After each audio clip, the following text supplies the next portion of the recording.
ఇప్పుడు ఒకటి మోషే పుట్టుక, మోషే తర్బీదు, training, the birth of Moses, the training of Moses, the call of Moses, మోషే యొక్క పిలుపు. మోషే మొట్టమొదటిగా మోషే ఎవరికి పుట్టాడు అనే దాని కింద మోషే జననం, మోషే పుట్టుక అనే అంశం కింద 2-3 అంశాలు ధ్యానం చేద్దామని. మోషే ఎప్పుడు పుట్టాడు? మోషే ఎవరికి పుట్టాడు? మోషే ఎందుకు పుట్టాడు? 3 మాటలు. మోషే పుట్టుక కింద 3 అంశాలుగా ధ్యానం చేద్దాం. మోషే ఎప్పుడు పుట్టాడు? రెండవది, మోషే ఎవరికి పుట్టాడు? మూడవది, మోషే ఎందుకు పుట్టాడు?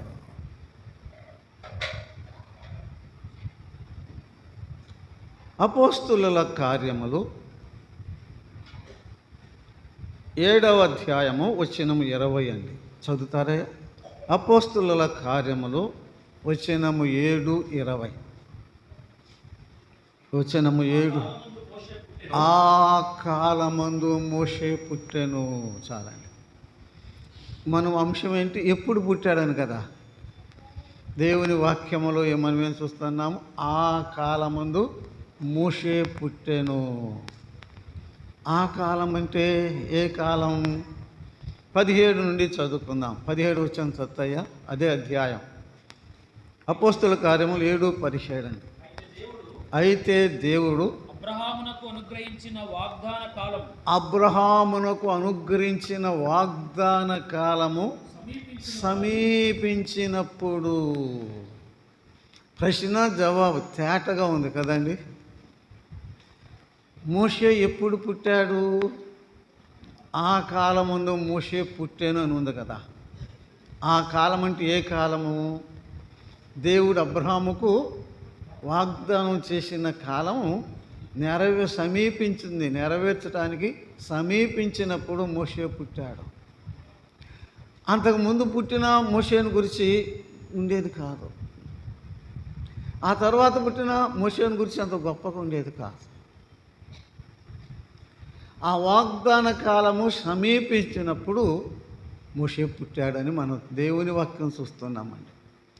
అలాగైతే దేవుడు మోషేకి ఏమని అబ్రహాముకి ఏమని వాగ్దానం చేశాడు? దీని గురించిన సంగతులు ఎక్కడున్నాయి? ఆదికాండం 15వ అధ్యాయములు ఉంటాయి, మీరు చదువుకోండి. ఆదికాండము 15వ అధ్యాయములు ఉంటాయి. దేవుడు అబ్రహాముకు వాగ్దానం చేస్తున్నాడు అనమాట. నీ సంతానానికి ఈ దేశాన్ని ఇస్తా, కానీ వారు తమది కాని దేశంలో 400 సంవత్సరములు ఏంటంటే బానిసలుగా ఉంటారు కదా. తరువాత నేను వారిని ఈ స్థలానికి తీసుకువస్తా. అది వాగ్దానం అన్నమాట. ఆ వాగ్దానము అప్పటికి ఇప్పటికీ ఎప్పటికీ అది నిలిచిపోయిన వాగ్దానం అండి. దేవుడు అబ్రహాముతో చేసిన వాగ్దానం బైబిల్ వాగ్దానాల్లో అది ఒక ప్రాముఖ్యమైన వాగ్దానం అండి. అది ఇశ్రాయేలు అప్పటి నుంచి ఇప్పటి వరకు ఆ వాగ్దానాన్ని వారు చెప్పుకుంటూనే ఉంటారండి. ఆ వాగ్దాన కాలము సమీపించినప్పుడు ఈ ప్రజలు, నీ సంతానము తమదు కాని దేశమునికి వెళతా, అంటే ఐగుప్తు దేశానికి అన్నమాట. అక్కడ 400 సంవత్సరాల పైన బానిసలుగా ఉంటారు. అప్పుడు నేను వారిని మరల ఇక్కడికి తీసుకువస్తాను. అది వాగ్దానం చేశారు. ఆ వాగ్దానము నెరవేరుతున్న కాలములో చెప్పండి, ఆ వాగ్దానం నెరవేర్పు సమీపించిన కాలములో మోషే పుట్టాడు. దేవునికి స్తోత్రం చెల్లిస్తున్నాం. ఆ కాలములో నిర్గమకాండమే మొదటి వచనాలు చదువుతుంటే ఇశ్రాయేలుకు శ్రమకాలం కదండి. ఇశ్రాయేలుకి ఏ కాలం చెప్పండి? అది శ్రమకాలం అండి. వారు బహుశ్రమల్లో ఉన్న కాలమున మోషే పుట్టాడండి.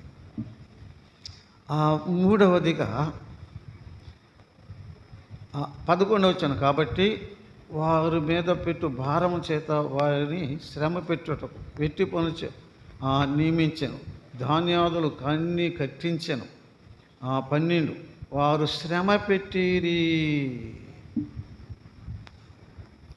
వారు శ్రమ పెట్టారు. ఇశ్రాయేలీయులను ఐగుప్తీయులు కఠినమైన సేవ చేయించుకున్న కాలం.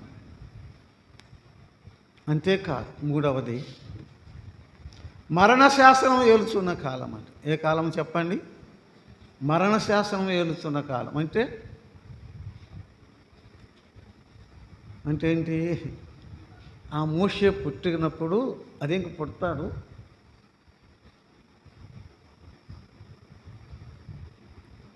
ఆ ఫరో రాజు శాసనం చేశారు.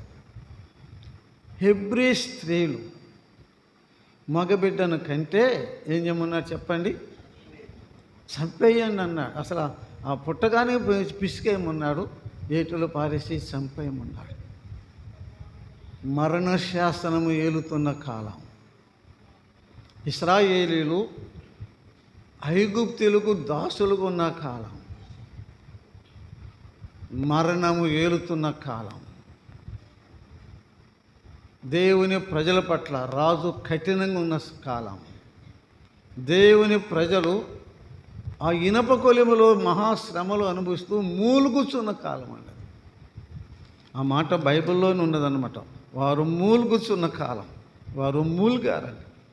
దేవుని ప్రజలు మూలుగుచున్న కాలమున మనం చూస్తున్నామండి.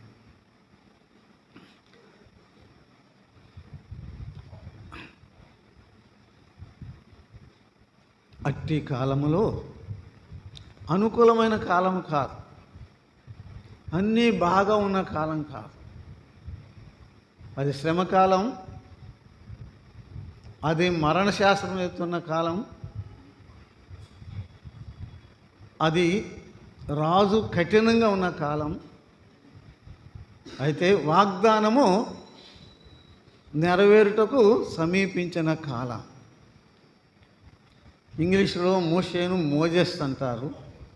యేసు ప్రభువారిని ఏమంటారండి? జీసస్ కదండి. Moses, Jesus. ఆ మాటలోనే చాలా విశేషం ఉన్నది. మోషేకును యేసు ప్రభువారికి చాలా పోలికలు ఉన్నాయండి. చాలా పోలికలు, ఇంచుమించుగా 75, 77 పోలికలు ఉన్నాయి. అవన్నీ నాకు తెలియదు, వరకు చెప్తున్నా మాట. చాలా పోలికలు ఉన్నాయి. ఇప్పుడు పోలికల్లో కూడా ఇక్కడ మోషే పుట్టినప్పుడు పోలిక కూడా మనం చూస్తున్నాం. మోషే ఎవరికి పుట్టాడు? బేదలైన వారికి పుట్టాడు కదండి. మరి యేసు ప్రభు వారు ఏ ఇంట్లో పుట్టాడమ్మా? ధనవంతుల ఇంట్లో పుట్ల, బేద ఇంట్లో పుట్టాడు. మోషే పుట్టినప్పుడు ఇశ్రాయేలులు ఐగుప్తులు ఎలా ఉన్నారు? బానిసలుగా ఉన్నారు. మరి యేసు ప్రభు వారు పుట్టినప్పుడు ఇశ్రాయేలు ఎక్కడ ఉన్నారు? రోమా ప్రభుత్వం కింద కదండి. రోమా ప్రభుత్వం కైసరుకి దాసులుగా ఉన్నారు. మోషే పుట్టినప్పుడు మరణశాసనం ఏలింది. యేసు ప్రభు వారు పుట్టినప్పుడు చెప్పండి, 6 నెలల లోపు వారందరినీ చంపవేమని హెరోదు ఆజ్ఞ కదా. రామాలో అంగలార్పు, రాహేలు తన పిల్లల విషయమై విలపిస్తుంది. Moses, Jesus. ఆ కాలములో మోషే పుట్టాడు. ఒక చిన్న ప్రశ్న అడుగుతాను. ఆ కాలములో మోషే పుట్టాడు, మరి ఈ కాలంలో ఎవరు పుట్టారు?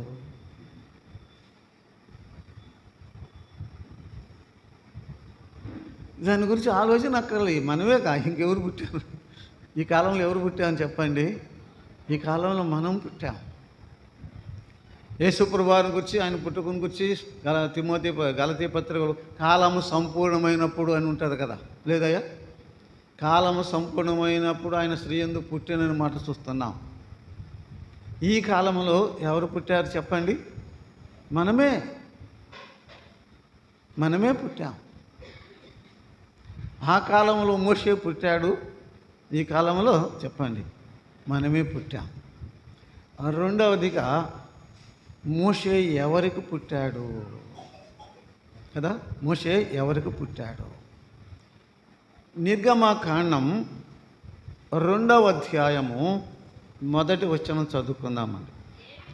అమ్మ సహోదరులు చదువుతారు. చదువు. లేవి వంశస్థుడు ఒకడు వెళ్ళి లేవి కుమార్తెను వివాహము చేసుకొనెను. ఆ స్త్రీ గర్భవతి అయి కుమారుని కనెను. చాలండి. లేవి వంశస్థుడు ఒకడు వెళ్ళి లేవి కుమార్తెను వివాహము చేసుకొనెను. ఆమె గర్భవతి అయి కుమారుని కనెను. చాలా విశేషమైన మాట. లేవి గోత్రికులు తెలుసు కదా, అంటే మోషే తండ్రి లేవి గోత్రికుడే, మోషే తల్లి కూడా లేవి గోత్రికురాలే. అలాగనే బాప్తిస్మిచ్చే యోహాను తండ్రి ఎలిజబెత్ జక్కర వాళ్ళు కూడా ఎవరండి? వాళ్ళు ఇద్దరు లేవి గోత్రికులే. ఆశ్చర్యం. అంతవరకు అయితే మనకు అర్థమైంది. అసలు వివాహము యొక్క విశేషత, మోషే తల్లిదండ్రులకు వివాహమే చాలా విశేషమైనదండి. మనకి ఆ కాలపు మాటలు, ఆ కాలం వాక్యం మనకు చెప్పుకోవాలి. ఇప్పుడు దాన్ని మనకు వర్తింపజేసుకోవాలి. లేకపోతే వరకు చెప్పుకొని పోతే ఉపయోగం లేదు. అప్లికేషన్ టు అస్ కదండి. లేవి కుమారుడు లేవి కుమార్తె అనే దగ్గర చదువుకున్నాం. హెబ్రీలకు రాసిన పత్రిక 11వ అధ్యాయము 23వ వచనం చదువుకుందామండి. 11:23 అండి. మోషే పుట్టినప్పుడు అతని తల్లిదండ్రులు ఆ శిశువు సుందరుడై ఉండుట చూసి విశ్వాసమును బట్టి ఆ బిడ్డను దాచిపెట్టారు. మోషే పుట్టినప్పుడు ఆ శిశువు సుందరుడై ఉండుట చూసి అతని తల్లిదండ్రులు విశ్వాసమును బట్టి రాజాజ్ఞకు భయపడక ఆయన ఏం చేశారు? 3 నెలలు దాచిపెట్టారు. ఆ వచనానికి ఈ వచనానికి కలిపి చదువుకుంటే ఒక చక్కని జవాబు దొరికిద్దండి. ఆనాడు ఈనాడు యొక్క వివాహ వ్యవస్థ యొక్క నిర్మలత అక్కడ చూస్తున్నాం, సత్యం అక్కడ చూస్తున్నామండి. నిర్గమకాండములో ఏముంది? లేవి కుమారుడు వెళ్ళి లేవి కుమార్తెను వివాహం చేసుకొని ఉన్నదండి. హెబ్రీ పత్రికలో ఏముంది? ఆ శిశువు పుట్టినప్పుడు చదువుతాయా ఆ తల్లిదండ్రులు, ఆ మాట పట్టుకో. ఆ తల్లిదండ్రులు ఎవరంట? మోషే తల్లిదండ్రులు ఎవరు చెప్పండి? విశ్వాసులు. అమ్రాము ఎకేబెద్దుల పేర్లు 6వ అధ్యాయంలో ఉన్నాయిలే. మేనత్వం చేసుకున్నాడు. ఆ సంగతితో పేర్లు రాశాడు. అక్కడ లేవి నిర్గమకాండం 2వ అధ్యాయం మొదట్లో లేవి కుమారుడు వెళ్ళి లేవి కుమార్తెను వివాహం చేసుకున్నాడు. అది ఇప్పుడు మనకి ఎలా చక్కగా అర్థం అంటే హెబ్రీ పత్రికలో చెప్పాడు 11:23లో. అతని తల్లిదండ్రులు ఎవరు అంట? విశ్వాసం గలవారు, వారు విశ్వాసులు. అలాగైతే తెలిసిన ప్రశ్న చెప్పుకున్నాయే, మీరు చెప్తుంటే నాకు కొంచెం నేను అట్లా చెప్తా. మోషే తండ్రి ఎవరు? పేరు కాదు, అతని తల్లిదండ్రులు విశ్వాసులని ఉంది కదా. మోషే తండ్రి ఎవరు? విశ్వాసి. మోషే తల్లి ఎవరు? విశ్వాసి. అప్పుడు లేవి కుమారుడు దగ్గర లేవి కుమార్తె దగ్గర విశ్వాసి అని పెట్టి చదువయ్యా. విశ్వాసి వెళ్ళి విశ్వాసిని వివాహం చేసుకొనెను. అంతే. ఎంత గంభీరమైనదండి దేవుని వాక్యం.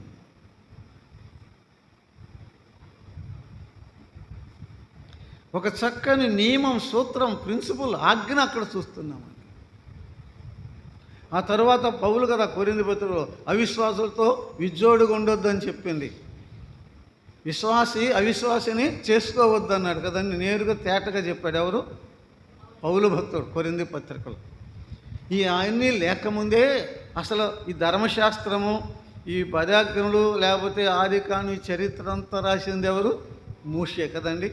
మోషే పుట్టక మునిపే, ధర్మశాస్త్రం రాత రూపంగా రాకమునిపే మోషే తల్లిదండ్రుల యొక్క వివాహము ఒక మాదిరి, it is a model marriage, ఒక మాదిరి వివాహం అండి. ఒక మాదిరి వివాహం అండి. It is a spiritual one, అది ఆత్మ సంబంధమైన వివాహం అండి. ఇట్ ఈజ్ ఏ ఫ్రూట్ఫుల్, అది ఫలభరితమైన వివాహం అండి. It is a blessed marriage, అది ఆశీర్వాదకరమైన వివాహం. ఒక నియమం, ఒక సూత్రం, ఒక ప్రిన్సిపల్ వారిలో. అక్కడ దేవుడు లేడు అప్పండి, దేవుడు అక్కడ సంఘం లేదు, వాక్యం లేదు, బోధకులు లేరు, సహవాసం లేదు. వారు పేదలు ఎక్కడో దేశంలో కదండి. చెప్పేవారు లేరు, బోధించేవారు లేరు, ప్రవక్తలు లేరు. ఉండరాని కానరాని దేశంలో ఉన్నారు, పరాయి దేశంలో ఉన్నారు, పరాయి దేశస్తులుగా ఉన్నారు, బానిసలుగా ఉన్నారు, బీదవారుగా ఉన్నారు, కూలి పని చేసుకుంటున్నారు, దరిద్ర స్థితిలో ఉన్నారు. కానీ వారి తల్లిదండ్రులు చూడండి, వారి వివాహం ఎటువంటి వివాహం? ఆ మాట చెప్పండి. అది విశ్వాస సహితమైన వివాహం. ఎవరు చెప్పారు? ఎవరు చెప్పారు? ఈనాడు ఎందరో చెప్తున్నా కూడా, పెద్దలు చెప్పినా, సేవకులు చెప్పినా, వాక్యం చెప్పినా ఏ వివాహాలు జరుగుతున్నాయండి? చెప్పరే.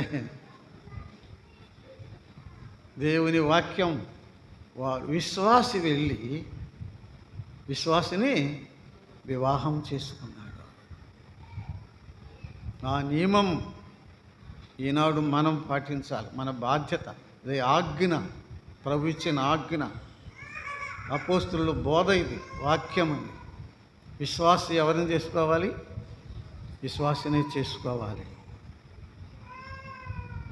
అబ్రహాము తన కుమారుని ఇస్సాకుకు పెళ్లి చేయాలనుకున్నాడు కదా. ఇంటి పెద్దవా దాసుడు అని ఉంటుందండి, ఎలియాజరు లేదు, పెద్ద దాసుడికి ఆయనే లే. ఇంటి పెద్ద దాసుడిని పిలిచి, నీవు వెళ్ళి నా కుమారునికి ఒక భార్యను తీసుకుంటురా, సిద్ధం చేసి తీసుకురామని అంటాడు కదా. అప్పుడు ఏమంటాడు ఆ దాసుడు? నేను వెళతాను,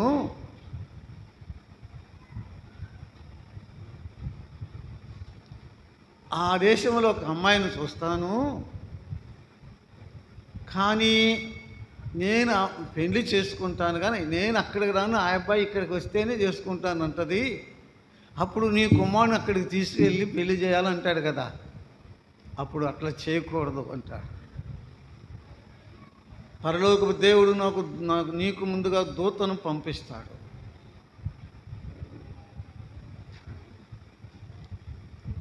నీవు ఈ దేశపు కుమార్తెలలో ఎవరిని నా కుమారునికి చేయొద్దు. చూస్తారయ్యా ఆ వచనం, ఆదికాండం 24లో కదా. ఈ దేశపు కుమార్తెలలో ఎవరిని నా కుమారునికి వివాహము చేయవద్దు. ఆ మాట పట్టుకోండి. నిర్గమాకాండం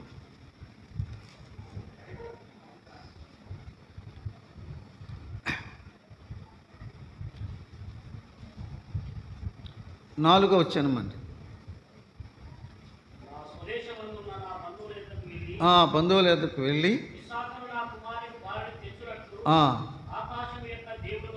అవును, 3వ వచనం, నేను ఎవరి మధ్య కాపురమున్నానో ఆ కానానీయుల కుమార్తెలలో, ఆ మాట పట్టుకో, ఆ కానానీయుని కుమార్తెలో ఒక దానిని నా కుమారునికి పెళ్లి చేయవద్దు. అబ్రహాము పితరుడండి. అబ్రహాము పెద్దకి ఏం చెప్పాడు చెప్పండి? ఇప్పుడు చదువుకున్న మాటేనయ్యా. అబ్రహాము తన ఇంటి పెద్ద దాసుడు కదా, పెద్ద అందములే. పెద్దకి ఏం చేశాడు? తన ఇంటిలో పెద్ద ఆయనకి చదువుకోమ్మా, ఈ దేశపు కుమార్తెల్లో యువతని నా కుమారునికి పెళ్లి చేయొద్దు అని చెప్పింది ఎవరికి? అమ్మా, పెద్ద దాసుడు. ఆ దాసుడు అనేది పక్కన పెట్టలే, నిజమేలే, పెద్ద దాసుడేలే. పెద్దకి 28వ అధ్యాయము మొదటి వచనం అంటే 28వ అధ్యాయం ఆదికాండం 28:1 అండి. ఇస్సాకు యాకోబును పిలిచి, నీవు కానాను కుమార్తెలలో అని ఎవరెవరికి చెప్తున్నాడు? అబ్రహామేమో పెద్దతో అన్నాడు, ఈ దేశపు కానాను కుమార్తెలు ఎవతని నా కుమారునికి వివాహం చేయొద్దు. ఇస్సాకు యాకోబుతో అంటున్నాడు, తండ్రి కుమారునితో అంటున్నాడు, నీవు ఈ దేశపు కానాను కుమార్తెలు ఎవతని చేసుకోవద్దు అంటే అప్పుడు మనం ఎట్లా అర్థం చేసుకోవాలి? ఇప్పుడు దేవుడు పెద్దలకి ఏం చెప్తున్నాడు? సేవకులకి ఏం చెప్తున్నాడు? తల్లిదండ్రులకి ఏం చెప్తున్నాడు? అబ్రహాం ఏం చెప్పాడు ఆ పెద్ద దాసునికి? ఈ కుమార్తెలు లేవతని చెయ్యి. దాని అర్థం ఏంటి? పెద్దలు చేయకూడదు, సేవకులు చేయకూడదు, తల్లిదండ్రులు అసలే చేయకూడదు. ఎవరిని? విశ్వాసి అయిన అతనికి, విశ్వాసికి అవిశ్వాసిని చేయకూడదు. ఇస్సాకు ఎవరితో చెప్తున్నాడు? కొడుకుతో చెప్తున్నాడు, నీవు ఎవరైనా చేస్తానని నువ్వు చేసుకోకూడదు. ఈ దేశపు కుమార్తెలో నీవు వివాహము చేసుకోవద్దు.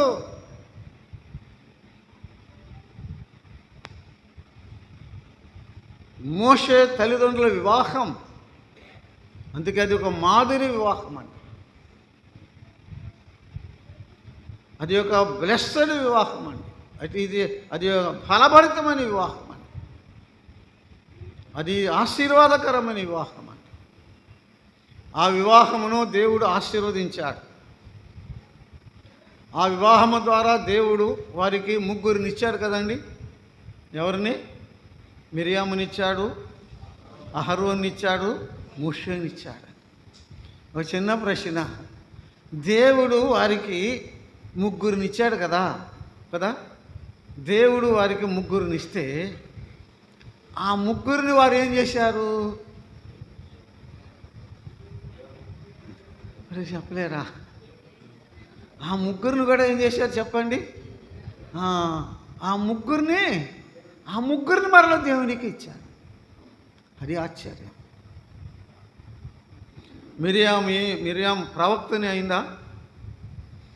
అహరోను ప్రధాన యాజకుడయ్యాడా? మోషే నాయకుడు విమోచకుడయ్యాడా? ఎంత ధన్యకరమైన జీవితం అండి, ఎంత ధన్యకరమైన వివాహం అండి, ఎంత ధన్యకరమైన తల్లిదండ్రులు అండి, ఎంత ఆశీర్వాదకరమైన బిడ్డలు కన్నారండి.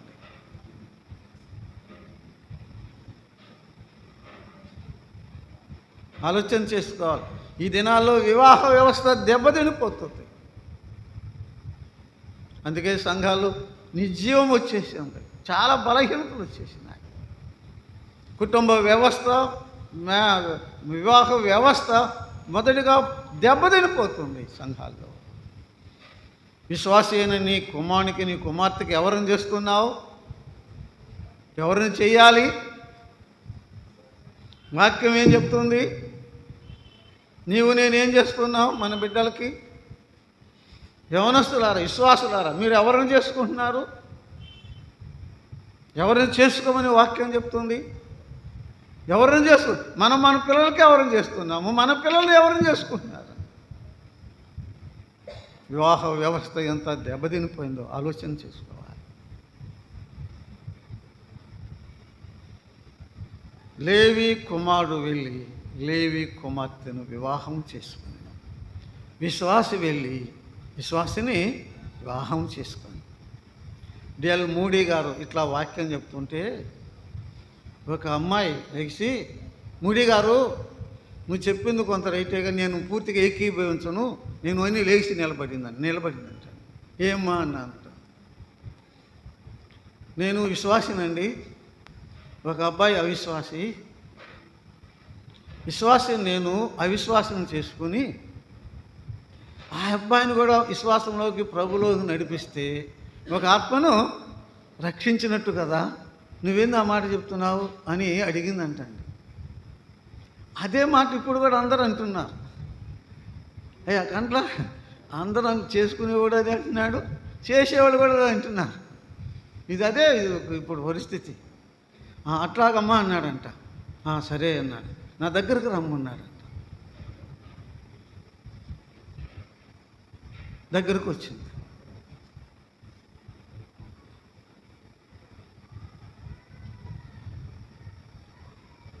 అమ్మా, నువ్వు విశ్వాసివి, నేను అవిశ్వాసిని అనుకో అని చెప్పి ఆయన అన్నాడంట. ఈయన టేబుల్ ఎక్కాడంటండి. టేబుల్ ఎక్కి ఆమె కింద ఉంది కదా, నన్ను కిందకి లాగన్నాడంట. ఏం చేసింది ఆమె? టేబుల్ మీద నుంచి ఏం చేసిందండి? ఆయన కిందకి లాగిందంట.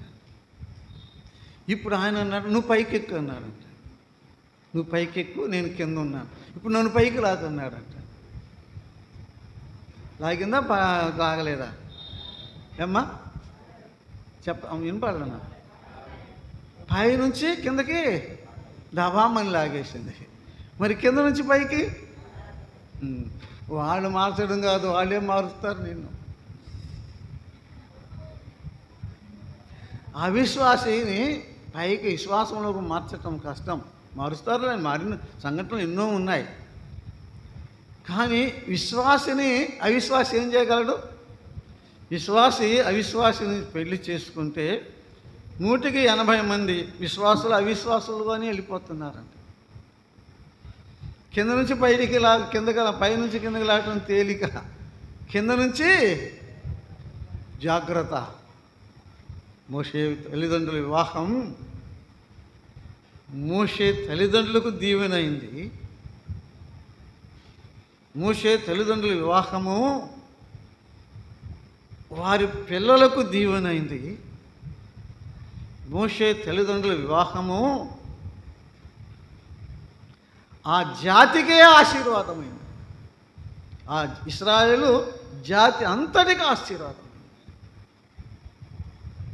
ఎలాగంటారా? చెప్పండి. ఆమె కడుపును ఎవరు పుట్టారు చెప్పండి?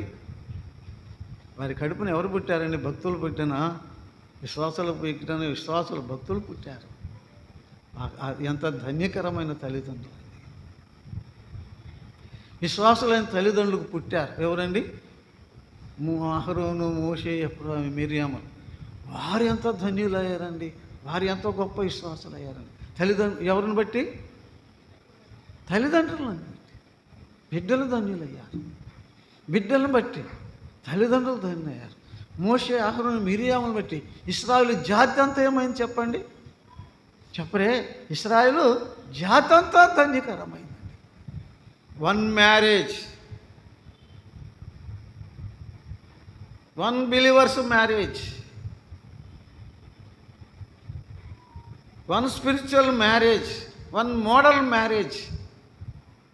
ఒకే ఒక వివాహం, వాక్యానుసారమైన వివాహం, విశ్వాస సహితమైన వివాహం ఎంతమందికి దీవెన ఆశీర్వాదకరమైన ఆలోచన చేసుకో.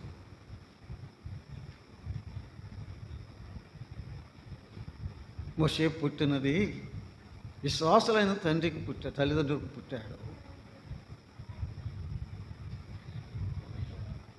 మోషే పుట్టింది బీదల ఇంటిలో పుట్టాడు.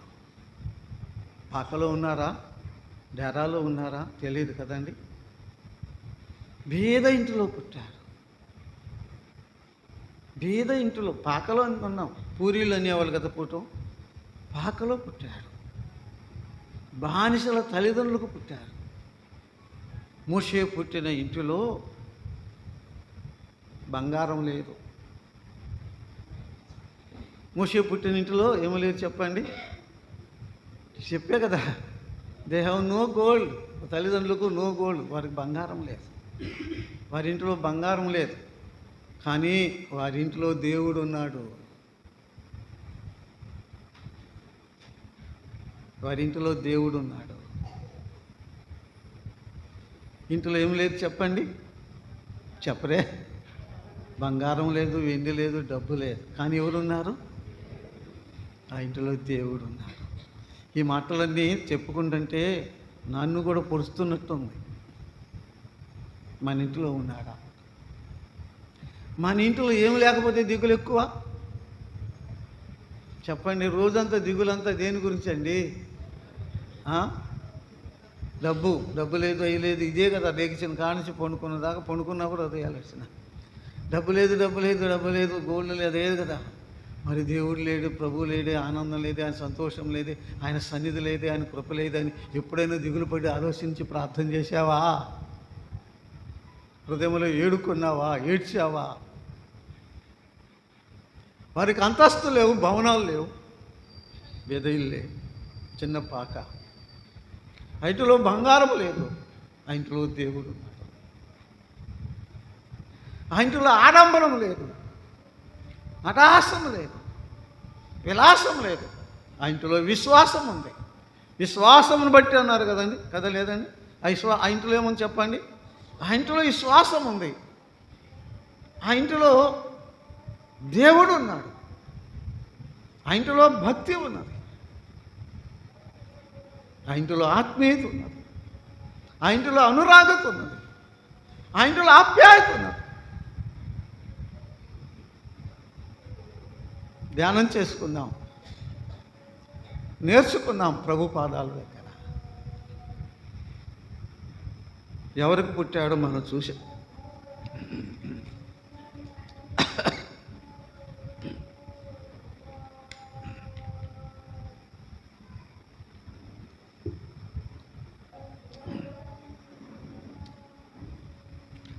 ఎందుకు పుట్టాడు అనే ప్రశ్న మూడో కదండి.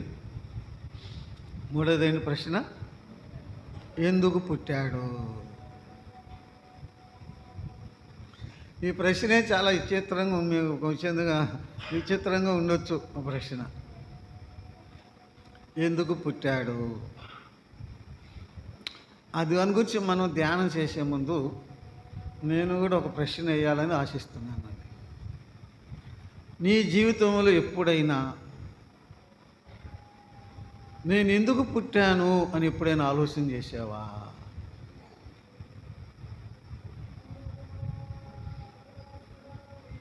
లేక నన్ను ఎందుకు పుట్టించావు ప్రభువా అని ఎప్పుడైనా అడిగావా?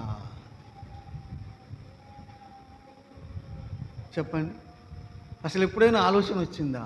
ఇంతవరకు ఎప్పుడైనా ఆ ప్రశ్న అడుక్కున్నావా? నేను ఎందుకు పుట్టాను? నన్ను ఎందుకు పుట్టించావు ప్రభువా? యేసయ్యా, నన్ను ఎందుకు పుట్టించావు? నీ కొరకు నేనేం చేయాలి? నన్ను ఎందుకు ఈ లోకానికి పంపావు? అసలు అపోస్తలుడైన సౌలు ప్రభు సంధించాడు కదండి.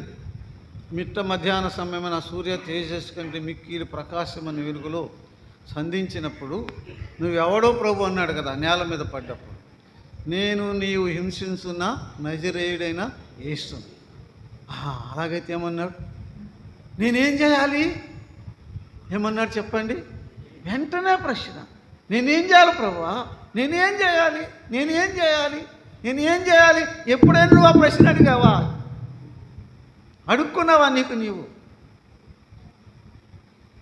ఈ రెండు ప్రశ్నలు ముఖ్యమైనవి మన జీవితానికి, నా జీవితానికి, నీ జీవితానికి.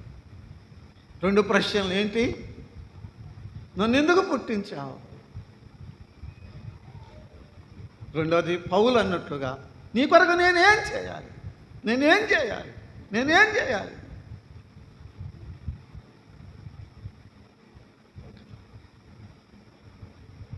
ప్రశ్న వేసుకుందాం. అయిపోయిందేమో అయిపోయింది ఇప్పటి వరకు. ఈ మిగిలిన జీవితంలో ప్రశ్న వేసుకో.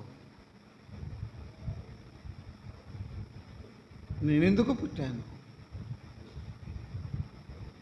నన్ను ఎందుకు పుట్టించా? దేవుడు ఏ వ్యక్తిని ఈ లోకానికి ఒక ఉద్దేశం లేకుండా ఆయన ఈ లోకానికి ఏ మనిషిని పంపడండి. నేను నమ్ముతున్నానన్నమాట. ప్రతి వ్యక్తి పట్ల, ప్రతి పుట్టుక వెనుక, behind every birth there is some plan and purpose of God.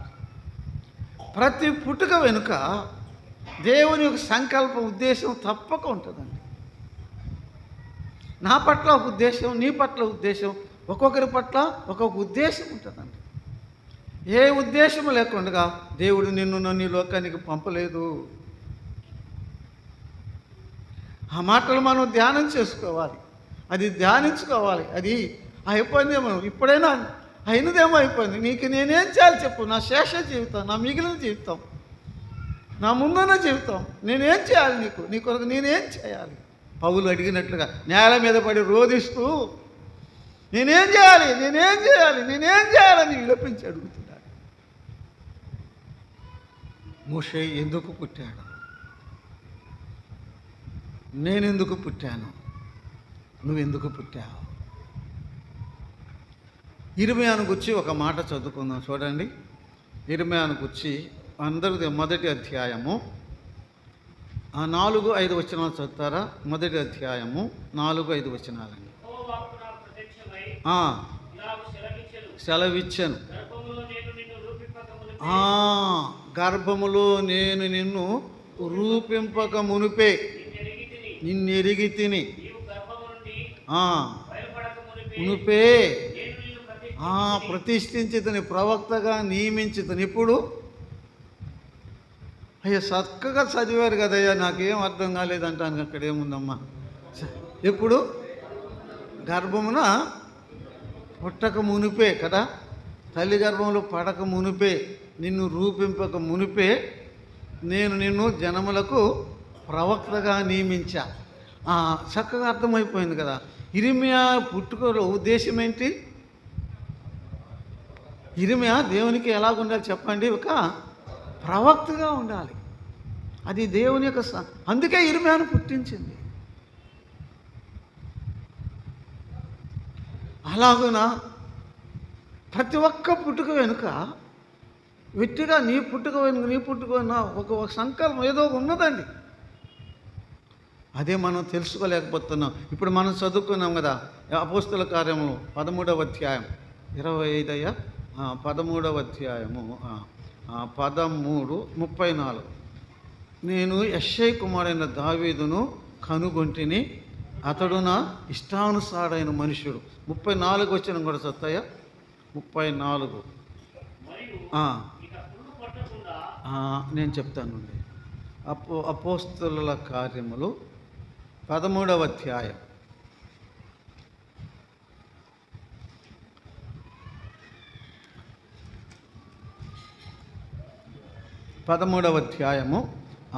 22 అండి. నేను యెష్షై కుమారుడైన దావీదును కనుగొంటిని, అతడు నా ఇష్టానుసారుడైన మనుషుడు.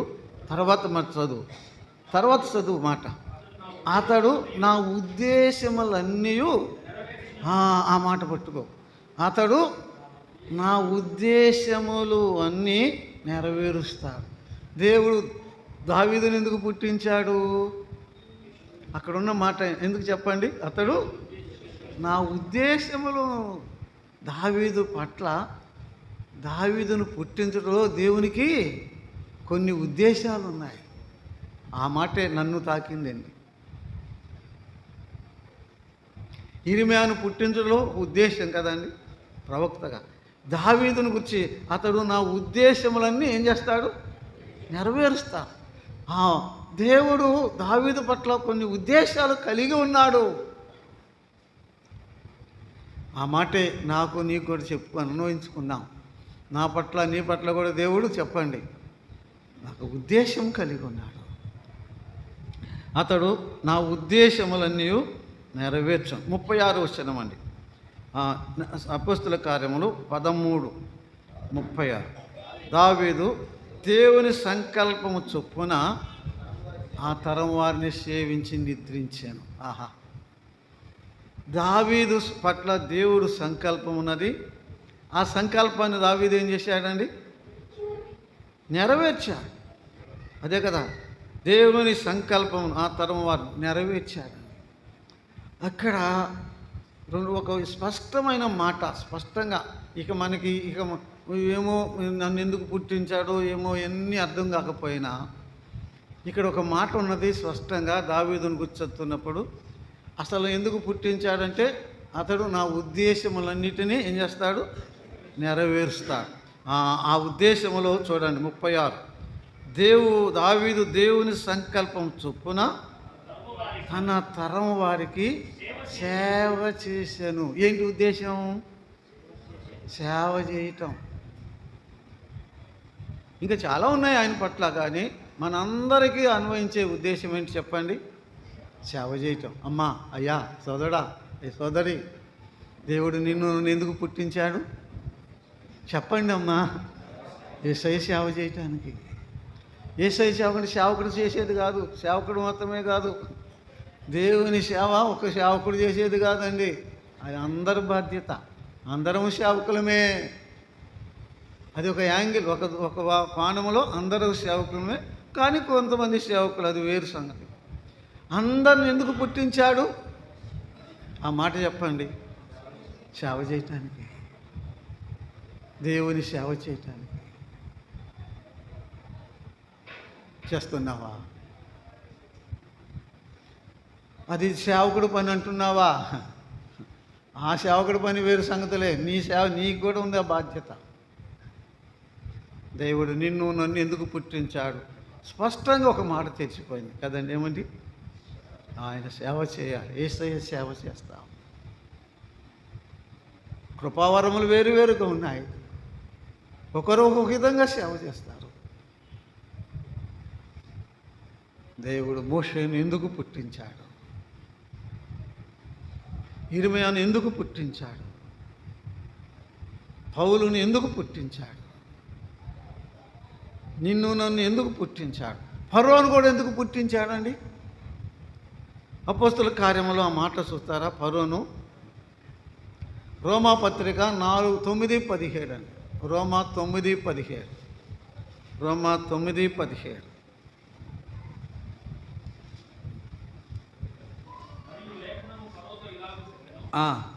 ఫరోతో కదా, ఫరోతో.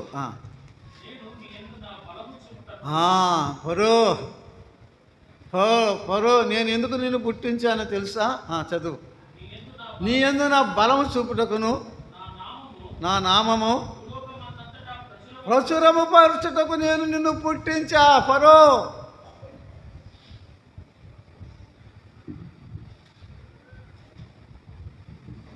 దేవుడు చెప్పిన మాటలండి, నాయి కాదు. మోషేను ఎందుకు పుట్టించాడు? తన ప్రజలకు నాయకుడిగా, విమోచకుడిగా ఉండటానికి. వాడు గొప్ప గొప్ప భక్తులయ్యా, మనం అంత లెక్కలే, నిజమే. నాకేమీ లేదు, చదువు రాదంట, నిజమే. కానీ నేను కూడా ఏం చేయగలం చెప్పండి? ప్రభు సేవ చేయగలం. చిన్న మాటలే నీ పక్క వారికి ఒక్క వచనం చదువుకుందామండి. ఒక్క వచనం, మార్కు సువార్త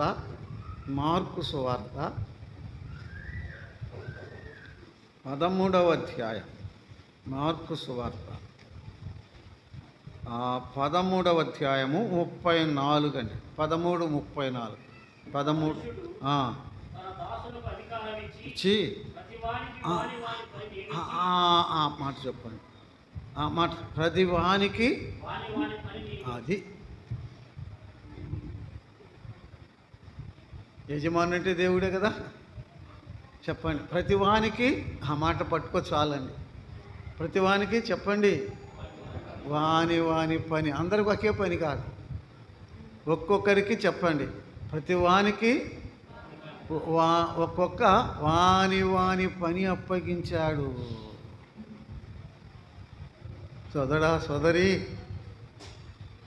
యేసుప్రభు నన్నెందుకు కన్నాడు?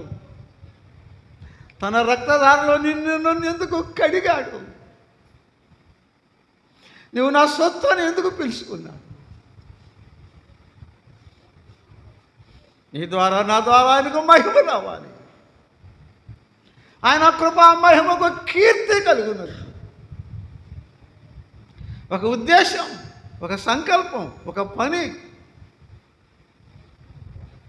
ప్రతివానికి వాని పని ఉన్నది.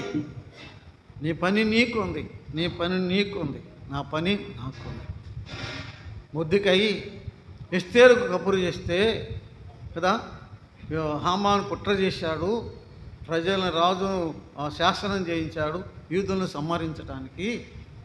నువ్వు పోయి రాజుతో మాట్లాడమంటే ఏమంది, నేను ఇప్పటికి 1 రోజులైంది రాజు దర్శనం చేసి, రాజు ఆజ్ఞ లేకుండా నేను రాజు దగ్గరికి పోలేను, నేను వెళ్ళలేనంటే నీవు ఈ సమయమున మౌనముకుండా యూదులకు సహాయం వేరే ఒక దిక్కు నుండి వస్తుంది.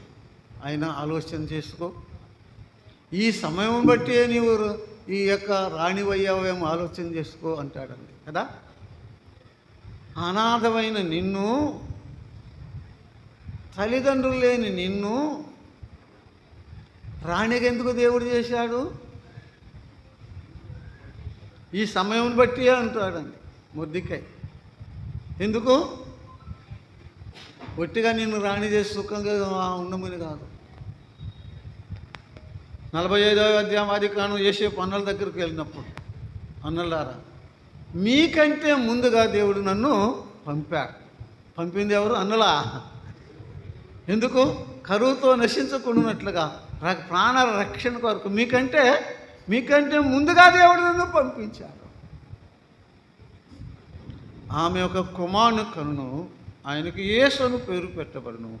ఆ యేసు అనగా తన ప్రజలను వారి పాపం నుండి ఆయనే రక్షిస్తాడు. యేసు ప్రభువుని ఎందుకు పంపించాడు? ఆ రక్షకుడు ఎందుకు వచ్చాడు? మనం ఎందుకు వచ్చాం? మనల్ని ఎందుకు పంపించాడు?